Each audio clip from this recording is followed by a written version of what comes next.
Hey everybody, JJ here, back again with Saturday Zoom networking.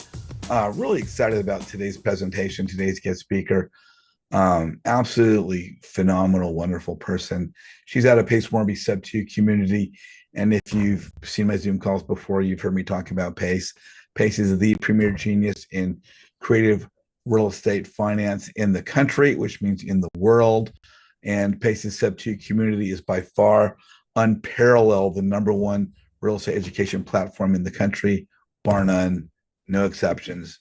Don't care who you are. Our guest speaker today is an absolutely wonderful person. She started as a real estate student, but before that was a teacher involved in music. She's a mother. She's a wife. She's not only running the business, she's running a family. She's doing everything like spinning little plates onto little sticks all at one time. Absolutely wonderful person. I love her. My good friend, Lanza. Ann, how are you? Hi, fine, JG. So good to see you. Oh, good to see you. We had a great conversation the other day. Just love talking, getting to know you a little bit better. We've met a couple different times, but Mhm. that was a great lengthy conversation we had. We actually met in San Francisco, which is your backyard, right? Yes, this is my home for most of my life, San Francisco. Yeah. We love San Francisco. If you guys ever come, we love to show you around, take you to some great restaurants and just beautiful views. Have you always lived in San Francisco? No, born in Bronx, New York, but I was raised in a little small town called San Luis Obispo, California. I Oh, don't know if you've ever heard of that. beautiful. Well, yeah, for those in California, we probably have heard of it as one of the beautiful communities out here. Yeah. It's a beach community almost centrally located between San Francisco and Los Angeles. Mhm. Um, so we know one another from Sub 2. We've Yeah. met through real estate investment. Um, for for those that aren't aware, you're part of a dynamic 1-2 punch in the real estate team in the Sub 2 community. Your last name is pretty well known, the Lanza method. Yes, my husband Vincent Lanza, who's on with us now, he's really a great guy and a great businessman. So I'm blessed to be married to him. Yeah, Vince, like yourself, is just a phenomenal guy. Mhm. Um, but real estate's a commonality. But I wanted to, talk about you for a minute. Um, you were raised in the Bronx. Let me go back a little bit for some of these guys in Step Two are kind of young, and some of the real estate investors all over the country. Some of them are starting in their teens or 20s. In your teens and your 20s, were you doing real estate then, or did it come along Well, later for you? it came up later, but the love was always there, JJ. I told you the story of shortly when my brother got his driver's license, and I was about 14. And the first thing I had him do was to drive me to Beverly Hills and show me all the houses. So I had a love for homes at an early age. Way Yeah, back in your teens, way then. back, way back. Yeah. Yeah, and then now when you started with your career path, what were you doing in your 20s as far as work? It wasn't real estate. You didn't get into it quite yet, but what were you doing previously, say through that decade? Well, that decade, I was a musician, singer, songwriter, and we did clubs in San Francisco and all around the Bay Area. So I was a musician for a while, and then I became a teacher, and that's what I did for the longest part of my career is teaching. Now, did you go from music to teaching into real estate? Was that your sequence there? That was the sequence. Yeah. Okay, and then of course, you and your husband Vince got into real estate together. Together, yes. We both were in the teaching educational backgrounds and industry for both of us. But then after we both were out of the educational system, then we said, let's try real estate because he always loved business. Vincent started a really great wholesale business and he did really successfully there. But then he went into teaching when I did. But then when we stopped teaching, many decades later, we became real estate investors. That's awesome. What I like in the conversation today was really really interesting is you've known Vince for a minute now, as the kids say. So you guys met when you were a teenager. Well, I came to San Francisco when I was about 19, and right when I turned 20, I met Vincent. Yeah.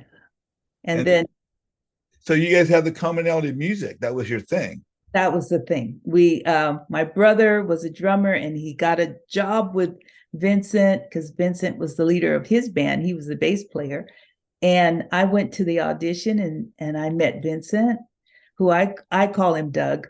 And we've been together ever since. So Fantastic. And so now you guys have a family. You've got children that are grown. we have 3 grown children and 4 grandchildren. So Congratulations. Congratulations. thank you. So, to move into sub two a little bit, how long were you guys doing real estate, or what type of transactions? What was your activity in real estate before you came into sub two? Okay, before sub two, we knew that we needed to learn some things about real estate because we only knew by buying our own home. So we were affiliated with a mentorship, and it went well for a while, but then things kind of changed. And then Doug heard about a meetup in Fresno, which was with Pace Morby and Jamil, and it was our first time ever hearing of them. And they had just began sub two, and Doug, he said, "I've got to join this." And I go, "We just got out of a mentorship, but I said, you follow your heart and you walk. If you believe in this, I trust that you have good judgment." And so the rest is history. We got involved with Pace and Jamil, and it's just been a really wonderful journey. We like the way Pace approaches the go give spirit, and like you were saying earlier, be more about the relationship and not the deal. We love that because our background is about faith. So Yeah, faith, teaching, helping others. Exactly. yeah. Um, so when you and Vince got into the sub two aspect, we know they have certain things like there's now they have avatars. They didn't have avatars when I started. And I think you and Vince were probably in the first wave of students. Am I correct? Correct. Yeah, I believe we were. I don't know the exact numbers. There may have been maybe 200 students when we started. I'm not exactly sure. I'd have to get the exact number on that. But now I know there's thousands, and it just we saw the whole thing just explode, and it was beautiful. So with the two of you, obviously you've got different skill sets and you each have your own roles. We were talking about roles the other day. Um, but as we, bridge into your topic, which is faith in business, um, you two as a couple, finding your roles, let's talk about that a little bit. We're talking about how Vince has his role, you have your role, how you two work to complement one another as a team. I mean, there are many husband and wife teams out there, and you two are obviously very, very successful. You guys have everyone knows Vince's name, but Vince's no offense to Vince, he's half of the team, and you're the other half of the team. And sometimes the person that's a little bit more behind the scenes is doing equally important stuff, as we know you are. But how have you guys split your roles, or how does that transpire, as we talked about with business and faith? How do you guys make that journey there?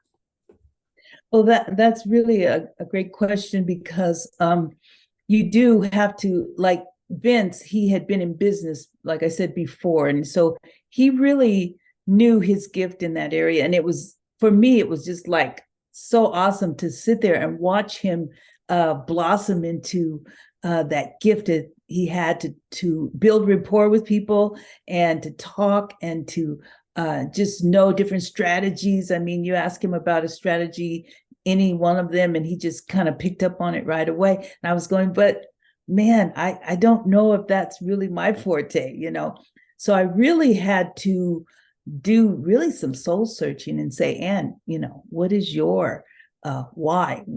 Where is your place in this? What can you do?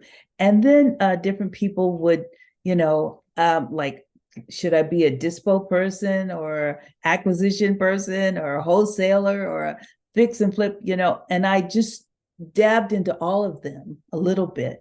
And I said, that's not the way. I've got to find a focus. And I said, hey, I've taught school and I had to grade papers a lot.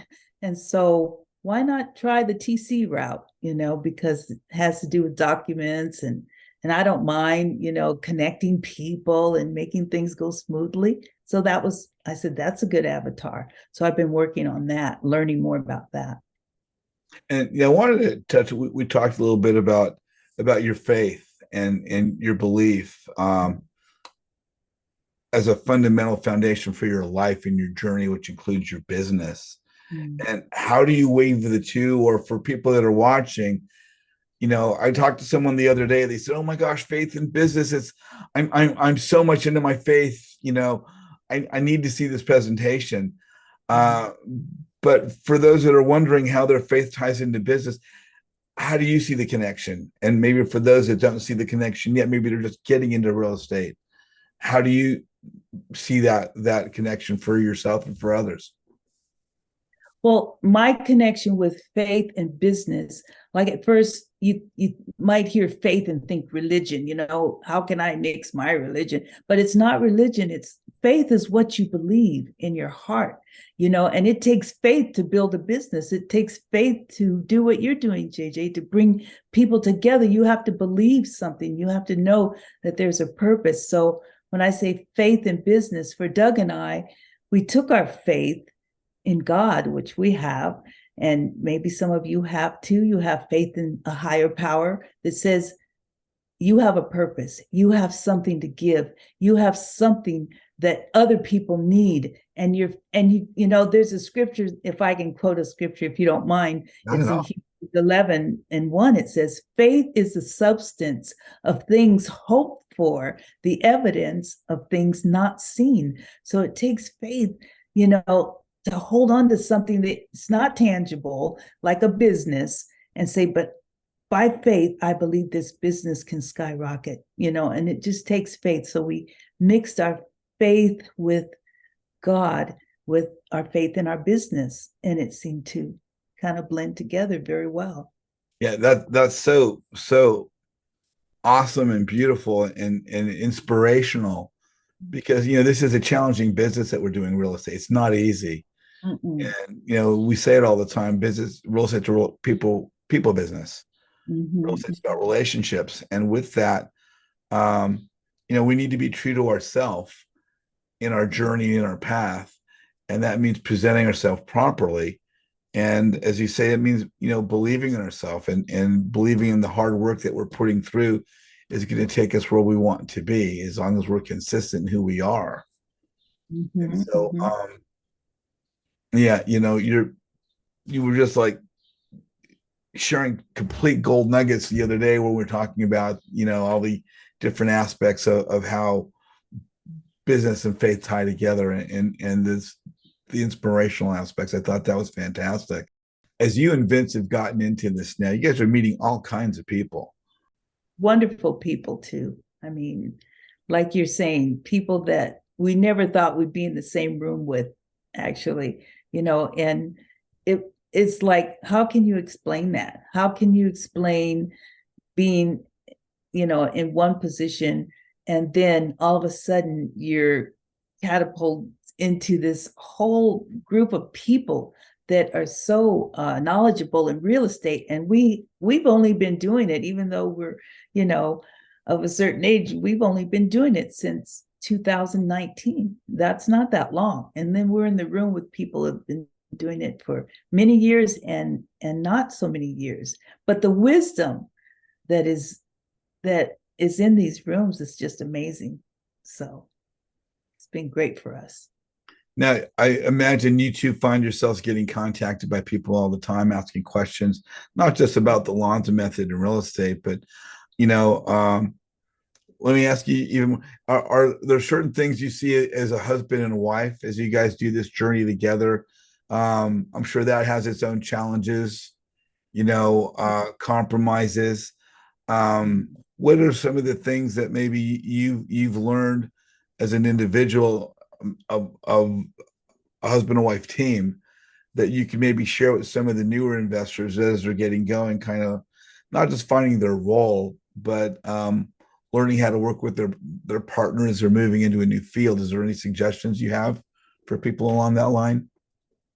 Yeah, for as far as couples are concerned, there is a challenge there. You know, you have to be honest with yourself because you're two different people and you have a different set of skill sets, each of you, and you have to allow each other to grow in that. Like if you have issues of, you know, competitiveness between the two of you, you need to work that out. You need to say, I'm going to allow my husband to shine and go where he needs to go and just let him fly high and learn what his gifts are. I'm going to let my wife shine if it's her time to shine.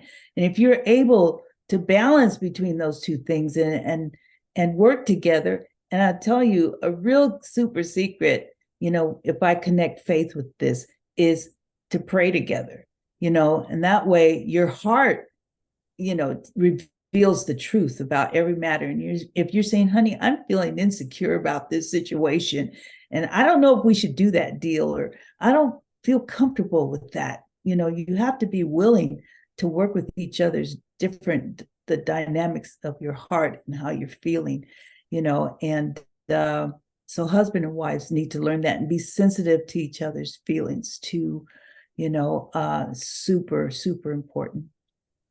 You know, we've got a couple questions here. Let me bring a couple folks on. Naomi, you are on with Ann Lanza. What's your question? Hi, Anne. I just want to say first and foremost, phenomenal message. I so deeply resonate with this. If it wasn't for my faith, I wouldn't be physically healing right now and able to regain my health and be active now as a business builder. So I'm still learning and developing that faith. And yesterday I took a refresher course.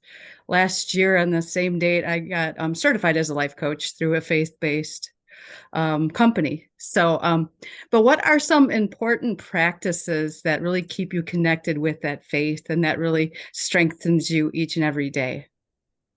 Well, that's really a great question. When Vince and I wake up in the morning, our first thing on our agenda is to connect with God, you know, and so he'll pray with me and we'll pray together, and certain things that we're concerned about, like even deals, even should we do this deal, or how are we going to flip this house, how are we going to get the funding for this, you know, specific things. And we bring that before God first thing in the morning. It doesn't have to be long, you know, just whatever is on your heart, you share it with God, like you were talking to a friend, you know, like a confidant, someone that understands you. And then we read a scripture to back that up, to confirm it, or, you know, God will speak to you that way. And it'll give you a piece of the direction for the day. We take one day at a time. So we start off with prayer, we start off with the scripture, and let the Lord lead you from there.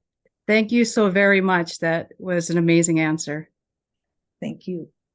Naomi, thank you. Good to see you. Good to see you always. Mr. Alex Osorio, you are on with Ann Lanza. What's your question? Yes, thank you. Hi, Anne. Thank you for being here today. So I'm going to take it back to when you were talking about couples working together. My wife has a W-2 and she has a side business in fitness. I have a business that I run, and now I'm trying to add real estate to it. So how do you work to manage when it's time to work and when it's time to be with each other, be with family? Because we find ourselves often responding to leads. We're always getting people seeking our services through our businesses. And now we add real estate to it. It's like we can be working all the time. So what strategies do you have for people who want to set aside time to work, but at the same time not lose, you know, doing other stuff that's important to a relationship and our connections with our families as well? That's so good. I mean, to prioritize your time, you have to set boundaries and say, like Vince and I, for example, we have this thing, we even made up a song, 9 to 9, you know, it's like we 9 in the morning, we start doing things. And then by 9 at night, we should be at least heading towards going to bed, So, we set out that time. We say, like, we probably don't call people before 8 o'clock. And after around dinner time, we respect other people's time. And you have to set those boundaries for your family and say, 7 o'clock, that's my dinner time. And that's my section of time that I set apart for this special person in my life. And it really enhances your marriage too, to say, oh, you're setting that time aside just for me, that I'm important to you. And sure, people are going to call you 24/7, because we tried it the other way. We tried just trying to get every call and help everybody and do everything. And we found ourselves being exhausted, but when we set the boundaries, and whatever that is for you, to make you and your spouse, you and your children feel special, then you're going to be so glad you did that for them. Thank you, Ann. Yeah. I hope that helps. Yeah. Yes, thank you. Alex, thank you for joining us today. Thank you so much. And I think we've got Vince with us today, right? Yeah, we do. Hey, Vince, thanks for coming on, joining us. We're here talking to your lovely wife about faith and business. And last question, we're now getting into the couple aspect, and I thought that this might be great to bring you on as well. Everybody knows Uncle Vince Lanza. You've become really, really well known within Sub 2, but obviously you've got a 2-person team there. And faith is, not just important to Ann, it's important to both of you. And wanted to ask, I think Ann talking about that 9 to 9 song is just really huge. Finding time for yourselves and cutting out time blocking to some extent. So really quick, I wanted to ask what are some of the challenges not only you guys face individually, but as a couple? Is it finding time for one another? Is it finding time for the family? How are you guys able to be successful as a team and to be successful as a family and a couple? Yeah, I mean, there's a lot to that, but I appreciate you asking that, JJ.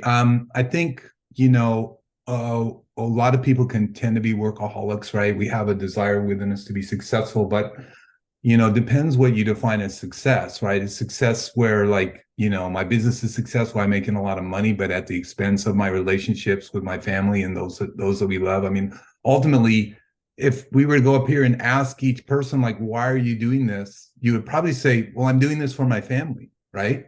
I'm doing this to leave a legacy, but, not at the expense of, like, losing those relationships. So I think that you just have to say to yourself, I can only do what I can do.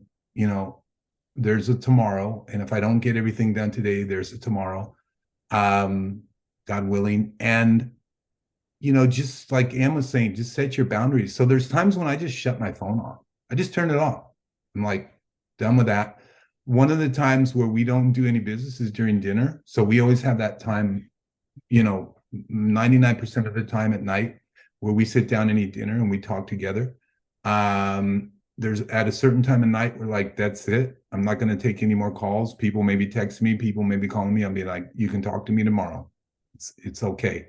So I think you just have to set, like Ann was saying, you have to set some boundaries. You have to set your priorities. And if you're doing it for your family, which we all say that we are, right? We're doing it to make a better way for our family. A lot of us say we're doing it so we can have more time to spend with our family. Yeah, we're ending up spending less time with our family. So I think you just have to realize, okay, this is my priority. I was talking with another Sub 2 student yesterday, and we were saying, in one way, like, it's okay. Like, I know this whole business is about, wow, I did 20 deals this month, I have 500 doors, whatever, right? But to me, it's not about that. It's like, I know what I was speaking to him about is, like, we both said we would actually rather do less deals, because it's just an ego thing, right? Like, I did 20 deals this month, like, look at me. But we're both like, hey, we're like looking for what are the better deals, how can we more effectively lose our time. And the example we used was like, if I was to do one deal a month and I was to make $100,000 off of that deal, how much income would that be? Over $1 million a year, right? Or I could do like all these deals and just burn myself out. So kind of have to decide what you want to do. And the other thing is just learning to delegate. So over time, we've been fortunate enough to build up a team, and Anne will tell you that I have a really hard time with delegating. And there's probably maybe somebody on here that could say the same thing. That's me. I see somebody shaking their head there saying that's me. But what I realize is like, I need to delegate, right? I need to delegate. I need to allow others to learn. I need to not think that like, if I don't do it, it's not going to get done right. And I need to be a teacher, right? I need to be a mentor to others as I learn. So I think over time now, the delegation, in fact, I was telling Anne, isn't it nice that now we have people that we can call, that we can say, hey, could you please take care of this, and feel confident that they will do that. So long answer to your question, JJ. That's a great answer. And, tying that a little bit, we've got a question we're going to take in a minute here, but Okay. Now as a team, are you guys using VAs with your business? I think I try and get in this all the time because, there's so much to do. We can't be the acquisition and the dispo and the TC and the integrator and the visionary, and there's all the avatars and there's so much to do. Are you guys implementing VAs at all, or is it or not in your business? That's usually one of the first steps that's recommended to us: get a VA. Yeah. So the answer to your question is yes, we are. For those of you that are in sub 2, we're Uncle Lanza and Auntie Anne. There's a Lanza method, which is how kind of funny thing is like, we were trying different things. We were like doing text campaigns, and we were doing that with VAs and doing the cold calling and all this stuff. And then one day I think I turned around to Ann and said, Ann, I suppose if there's a method named afterwards, we probably should be using that method. And so we started building out a team around that. So we have a team that both incorporates other sub 2 students as well as VAs. And just real quickly, how we have our team structured is because we are really super dependent on social media in what we do. We have both a person in America and a VA in Nicaragua that runs our social media. And then we have a couple people called relationship managers who integrate in with the wholesalers and the other people that we're networking together with. Those are both American people. Our acquisition guys are American, and our disposition guys are American. The other VA that we use is basically, we call him a lead qualifier. He's out of Mexico, and he's the one that does the initial underwriting on deals so that we can see if that's something that we want to take to the next level. So yeah, so we have a combination, both VAs and local people here in the States. Good to know. We got a couple questions here. Let's bring a couple of people in. Yeah. Gafar, you are on with Uncle Lanza and Auntie Anne. Vincent and Lanza, what's your question? Hey, Uncle Lanza. Hey, Anne. Thank you for being with us today. Super excited. Kind of a weird question, but I guess, I had to ask it.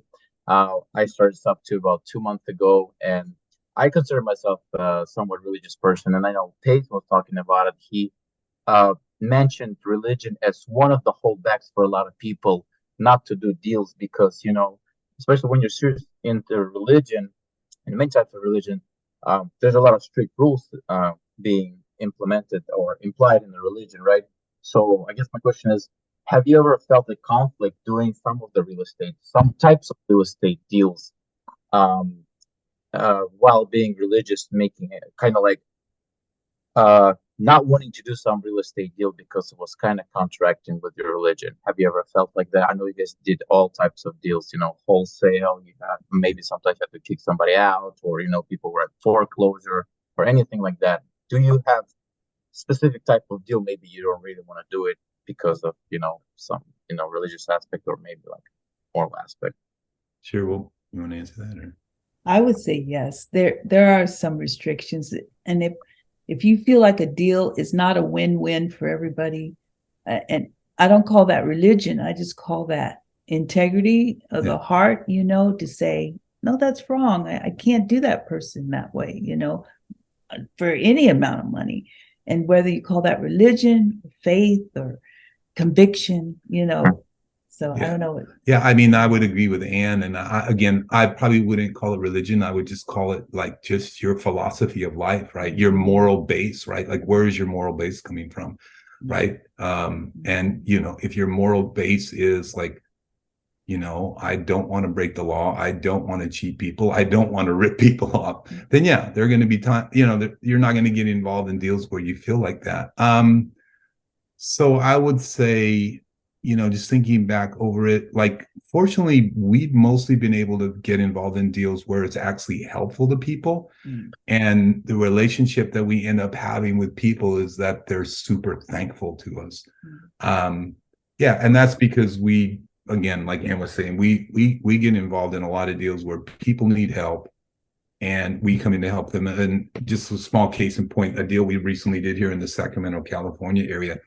This couple was in arrears $130,000. They're an elderly couple. I believe they're in their 80s. The husband is dealing with a lot of health issues right now, and their house was about to go to auction. We were able to come in. That's a lot to be behind on your loan. $130,000 is a lot, right? It's a big number. You must have missed a lot of payments. But we were able to come in, pay off the arrears, reinstate their loan, and now they're in the process of moving to Florida, where they will retire close to their family. And so we were able to help them, right? And so, I mean, as opposed to feeling bad about what you're doing, you actually feel good about what you're doing. So yeah, I think if we can get involved in those kind of transactions, which they are out there, where we actually are helping people, and it also makes business sense for us, right? I mean, because but yeah, and other things we've done, like in the past, like, it hasn't always been about money. Like, there was a deal a while ago in Stockton, California, where the lady's husband had passed away. She was no longer able to keep up with the mortgage payments. We actually bought her property for cash.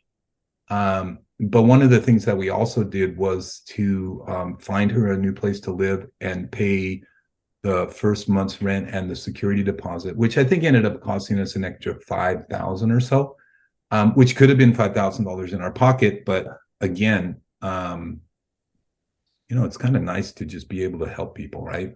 Another $5,000 to any of us here probably would not make or break our lives, but it made a big difference to her in her life. So, Selwyn Smith, you are on with Vince and Ann Lanza. What's your question? Hello. It's so nice to meet you or to see you. I have watched Uncle Lanza and many of the things. So thank you so much, and so nice to meet Auntie Ann. Hi, nice to meet you too. And we have something in common. I was a musician. Cool. I was a teacher. Wow. And now I'm moved into real estate, and I'm so thankful that you all are looking at things from a faith-based piece, because I've been resonant about trying to talk more about that, because a lot of folks just, it's not for them. And this is very good. Thank you so much. Now, my question, I have met quite a number of young folks who are interested in, really making money. So they talk a lot about real estate.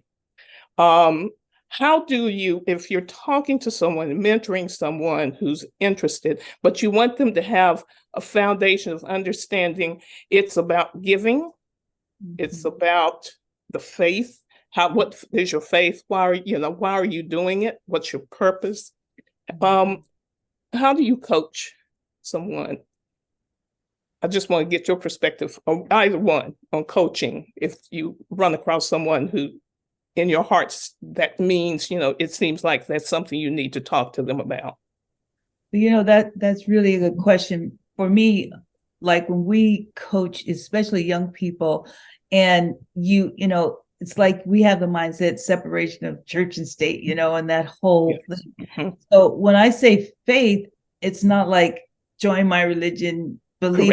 It's like, what do you believe? What is it that is driving you to, then I know it's money, but why do you need money? Like trying to what is your search? What is your journey? And that their faith is what they really believe. It says you'll have what you believe. It's not about what like what church you go to or affiliated with. It's more like what's in your heart. So I try to pull that out of them. Like, why are you doing this? What do you really believe? And do you believe in yourself? Do you believe in this business? Do you believe you can do this? So I connect faith with belief from their own heart. Absolutely. Yeah. And I would also say there are some kind of universal principles that, like, most people do believe, like, you reap what you sow, right? You get what you give, right? So, based on that, and that's very much the philosophy that PACE has, and the philosophy that is within the sub community. Is that we're here to give, we're here to be problem solvers, and it's kind of what makes us unique, right? In a way, I just gave a couple of stories of different things that have happened, but I have many more. We have many more stories, right? So I think it's just a matter of telling people, how we go about things, sharing what I love in a lot of things we do, and even in the church community and everything. I always love sharing, like, real stories, right? Yes. It's a philosophy. It's this, it's that. But I mean, it's when the rubber meets road is like when you actually apply it to your life and it becomes real. So I just, that's why I wanted to share a couple of examples of real estate stories, and in other contexts we share stories of other things. So, that's what I would tend to do with anybody, younger people, and hey, this is what we've done. This is the results. It's like we built relationships. I mean, we just recently took over a property from a lady sub 2 in North Carolina a while ago. She asked if she could keep some insurance money because she needed it to move, which we allowed her to do, which was at our cost because there were some repairs that need to get done at the house. And she just contacted me a little while ago. She was trying to get a new apartment, so we helped her to get into that. This is like probably 1 year after the transaction. So these people are still, like, in contact with us, and she's still texting me like, "Oh, thank you so much for helping me." It's what it's all about, right? I agree. Yes. I love what Vincent said about sharing success stories, and we share success stories of, like, how Pace stepped out on faith and look what he's built. Tyler Perry stepped out on faith and look at his, industry, and, or your story, like, I stepped out on faith and this is what's been built. So the story thing is huge. Yeah. Okay. Great. Thank you so much. You're welcome. Nice to meet you. I saw you were shaking your head when I said about delegating. Oh, that's my biggest prayer is not being a person that just can't let go of doing something. That for me has been hard, but I'm working at it. I've got a VA. I'm working at it. Yeah, I trust me, I totally get it. But I'll say this: once you get past that hurdle, if it starts to feel really good that you have other people that can help you, and, like, the whole burden is not on your shoulders. So right. We'll all get there, right? Oh, Uncle Lanza, you got there. I've watched so many things, and so you just became Uncle Lanza because that's all I hear when I'm on Paces. Right. Things. So, but thank you so much, and thank you. This has been a blessing.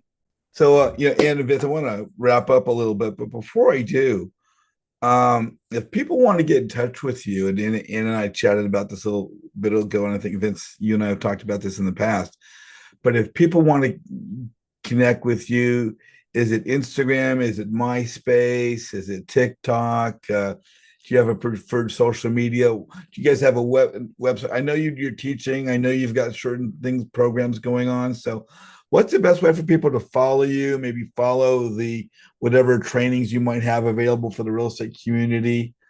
What do you guys have that people might be able to reach out or just follow and learn from you guys? Yeah, I appreciate that, JJ. So if you want to get some basic information on all the different things we're doing, that link, that's lanzapartners.com/Vincent. Another thing we do is Monday through Friday at 8:30 a.m. we do open office hours. Click on that link. It says lanzapartners.com/Vincent, and then I'll send you out an email that has all the links to all the kind of free resources that we have, the open office hours, the wholesalers. mastermind and all the rest of it. Then I have a group, Facebook group called Women of Worship, but men are welcome too. And we just share our faith and different things, inspirational things. So that's all the different ways you can connect up. I've got one last question for you guys before we wrap up and get to the breakout rooms. But I think this kind of ties into what most of the topic has been about. But my group's about networking, and I talk about the importance of building relationships. And I always ask whether one's a brand new investor to real estate, and joining Sub 2 or the other communities that have Facebook groups and a social media community, or whether one's a seasoned investor that is now just looking to get into the social media aspect of these real estate education programs.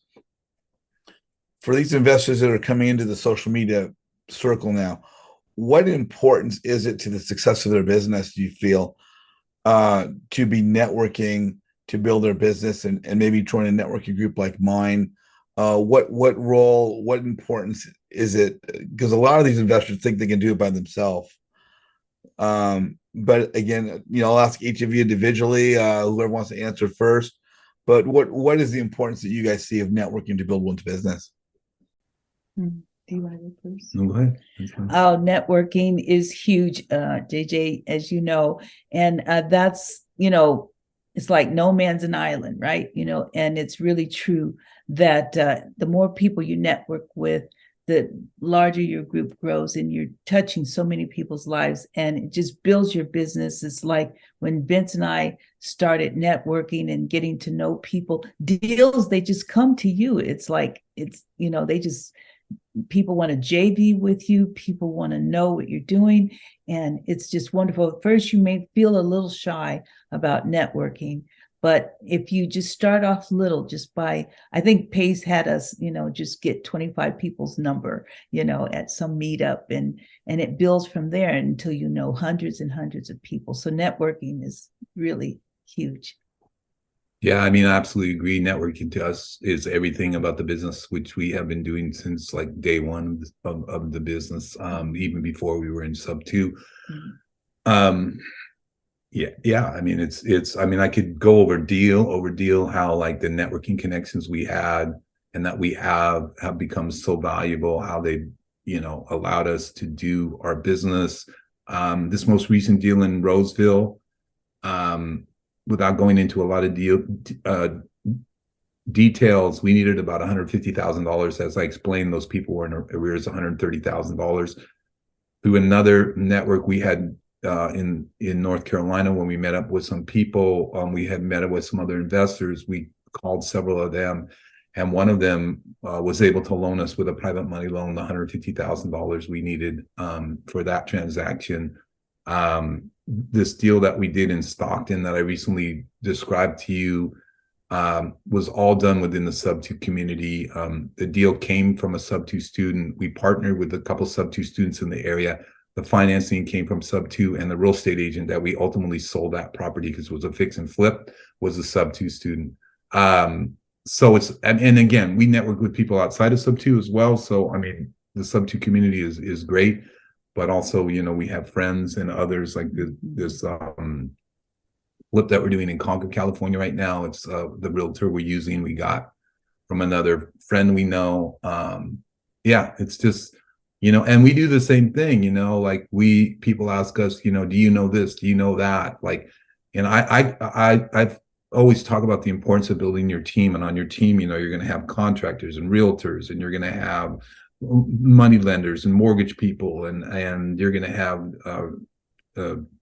escrow companies and real estate attorneys, and all these connections that you have are so valuable. So yeah, if people always ask me, well, like, what's your number one marketing thing, and my answer is always networking. Perfect. Yeah, no, that's again, I always say the same thing. One of my favorite quotes is, "Don't chase a deal, chase a relationship." Yeah, that's a great. And Vince, I think you guys are great. Love you both. You're two of my favorite people. Again, thank you guys so much for being with us today. Hang on, we're going to go to the breakout rooms, hoping you'll join us. If you guys are watching right now on YouTube, please like the presentation. Please put comments below on the YouTube comment section. If you're on the call right now, don't go anywhere. We're going to go to breakout rooms. We'll get some more gold nuggets from Vince and Ann. And Vince and Ann, I guess now we just tell everybody thank you so much. And I hope you guys watch the presentation and look for more videos coming up through Flip Side Up with JJ. And look out for more great things coming from Uncle Vince and Auntie Ann through everything they're doing. So thank you to everybody. Over and out.